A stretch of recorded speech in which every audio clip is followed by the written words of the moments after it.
자, 오늘은 투부정사 두 번째 파트를 한번 배워보도록 하겠습니다. 자, 투부정사의 부사적 용법이 되겠어요. 자, 이게 마지막 용법이라고 생각하면 되겠고요. 지금 투부정사는 그래서 명사적, 형용사적, 부사적 이렇게 세 가지로 나눠진다라고 생각하면 되겠습니다.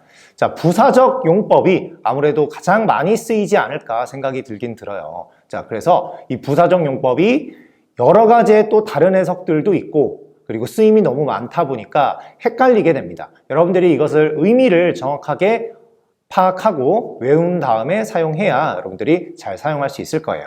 자, 부사적 용법 중에서 여러분들이 알아둬야 될 첫 번째는 뭐냐면 목적이라는 거예요.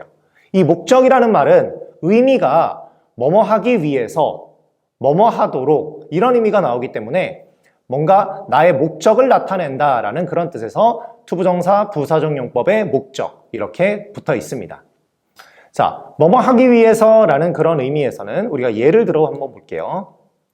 I went to the shopping mall to buy some clothes. 나는 쇼핑몰에 갔다 옷을 좀 사기 위해서. 자, 지금처럼 옷을 사기 위해서라고 했으니까 to buy라는 단어를 쓰게 된 거죠. 그리고 여기에서의 투부정사의 부사의 목적 같은 경우에는 우리가 in order to 라는 단어나 또는 so as to 라는 단어로 바꿔서 사용해도 돼요. 의미는 모두 다 동일합니다. 자, 그럼 다시 예를 들어서 I went to the shopping mall to buy some clothes 이거랑 I went to the shopping mall in order to buy some clothes 또는 I went to the shopping mall so as to buy some clothes 여기 세 문장은 다 동일한 의미를 갖는다라고 생각하면 되겠어요.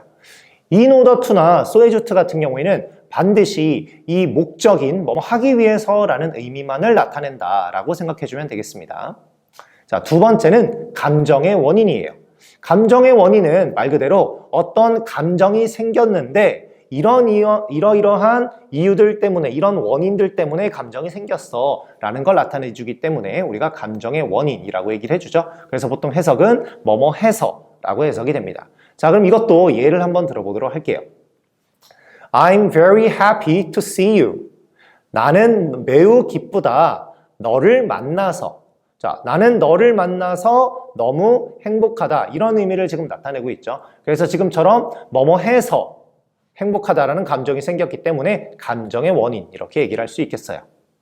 자, 그 다음에 세 번째는 형용사 수식입니다. 형용사 수식은 말 그대로 형용사를 수식해주는 거예요. 자, 예를 들어서 This problem is difficult to solve.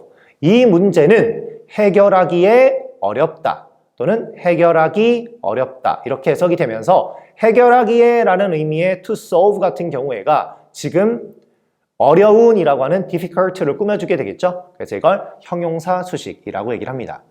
여기서 주의해야 될 점은 해석을 하다 보면 보통은 해결하기에 라고 하면서 뭐뭐 하기에 라는 해석이 되지만 가끔 뭐뭐 하기 어렵다 이렇게 해석을 하는 친구들도 있어요.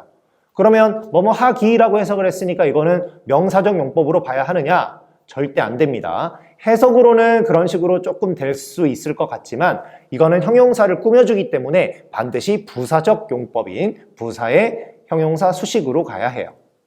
자, 그 다음 네 번째는 조건이 되겠습니다. 이 조건은 if라는 것을 배웠던 것처럼 자, 예를 들어서 설명해 보겠습니다. If you hear his voice, you will recognize him. 만약에 네가 그의 목소리를 듣는다면 너는 그를 알아차릴 거야. 이런 식으로 보통 if를 나타내서 만들어주는 문장을 우리가 if를 버리고 투부정사만을 이용해서도 이렇게 나타낼 수 있어요. 그래서 이 문장은 To hear his voice, you will recognize him. 너는 그의 목소리를 듣는다면 너는 그를 알아차릴 거야. 지금처럼 이래서 조건 같은 경우에는 만약 뭐뭐 한다면 이라는 의미를 나타낼 수 있겠어요. 자, 다섯 번째는 판단의 근거라는 게 되겠습니다. 여기서 이 다섯 번째가 마지막이라고 생각하면 되겠고요. 이 판단의 근거 같은 경우에는 뭐뭐 하다니, 뭐뭐 하는 것을 보니 라는 식으로 어떤 사람에 대한 또는 어떤 것에 대한 판단을 내린다 라고 해서 판단의 근거라고 생각하면 되겠어요. 자, 예를 들어서 Justin must be genius to say so. 자, 저스틴은 천재임에 틀림없어. 그렇게 말하는 걸 보니 He must be smart to say so. 자, 그는 똑똑한 것임에 틀림없어. 그렇게 말하는 걸 보니 그런 식으로 문장을 만들어낼 수 있다라고 생각하면 되겠어요. 지금처럼 뭐뭐 하는 걸 보니 걔는 뭐뭐야. 뭐뭐 하는 걸 보니 걔는 바보 같아. 이런 문장을 쓸 때 우리가 이 판단의 근거라는 걸 쓴다라고 생각하면 되겠습니다. 자, 여기까지가 투부정사의 명사적, 형용사적, 부사적을 다 배운 거라고 생각하면 돼요. 자, 부사적 용법이 지금 5가지로 이렇게 나눠져 있어서 헷갈릴 것 같지만 해석을 정확하게 외우고 있으면 그렇게 헷갈리진 않습니다. 자, 여러분들이 뭐 중학교 2학년이나 중학교 3학년 때 정도 됐을 때는 이 투부정사의 용법 구별하는 게 시험 문제로 반드시 나와요. 이 용법 구별을 굉장히 어려워합니다. 이 용법을 구별할 때 선생님이 좀 팁을 주도록 할게요. 자, 용법을 구별할 때 팁. 첫 번째는 보통 우리가 뭐뭐 하는 것, 뭐뭐 하기 라고 해석이 되는 경우에는 명사적 용법으로 가죠. 그리고 비동사 바로 뒤가 됐던 일반 동사 바로 뒤가 됐던 동사의 바로 뒤에 투부정사가 이어서 나오는 경우에는 이건 거의 99%가 명사적 용법이다 라고 생각하면 편할 거예요. 물론 1%의 예외도 있습니다. 정말 간혹 동사 바로 뒤에 투부정사가 붙었는데 명사적이 아닌 경우들도 있지만 웬만하면은 명사적 용법이니까 여러분들 헷갈리는 경우 또는 해석이 잘 안 되는 경우에는 동사 바로 뒤면 그냥 명사적 용법으로 선택을 해주면 되겠어요. 자, 그러면 두 번째, 형용사적 용법이 되겠습니다. 우리 품사 시간에 사실 했었는데 이 형용사라고 하는 건 들었을 때 뒤에 명사가 생각나는 말, 그걸 형용사라고 했죠. 이 투부정사의 형용사적 용법도 똑같아요. 그래서 투부정사의 형용사적 용법은 자, 해석을 했는데 또는 들었는데 뒤에 명사가 떠오른다. 우리나라 말로 명사가 떠오르는 해석이 나온다 라고 하면 이건 무조건 형용사적 용법이라고 생각을 해주면 되겠습니다. 자, 그 다음은 마지막 세 번째 부사적 용법 구별인데요. 이 부사적 용법 같은 경우에는 자, 우리 품사 때 했던 거랑 마찬가지예요. 이것도 들었을 때 뒤에 동사가 떠오른다.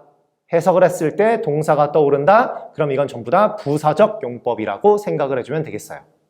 자, 그래서 물론 부사적 용법의 5가지인 목적, 원인, 형용사 수식, 조건, 판단의 근거 이 5가지를 구별하는 문제는 잘 나오지 않아요. 하지만 명사적이냐 형용사적이냐 부사적이냐를 구별하는 문제는 너무 자주 나오기 때문에 이 3가지 구별하는 것은 반드시 알고 넘어가도록 하겠습니다. 자, 오늘 여기까지 해서 투부정사 전반적인 부분들을 배워봤고요. 그 다음에 수업 마지막에 선생님이 정리해 놓은 표를 올려놓을 테니까 꼭 멈춤을 해놓고 공부해 보도록 하겠습니다.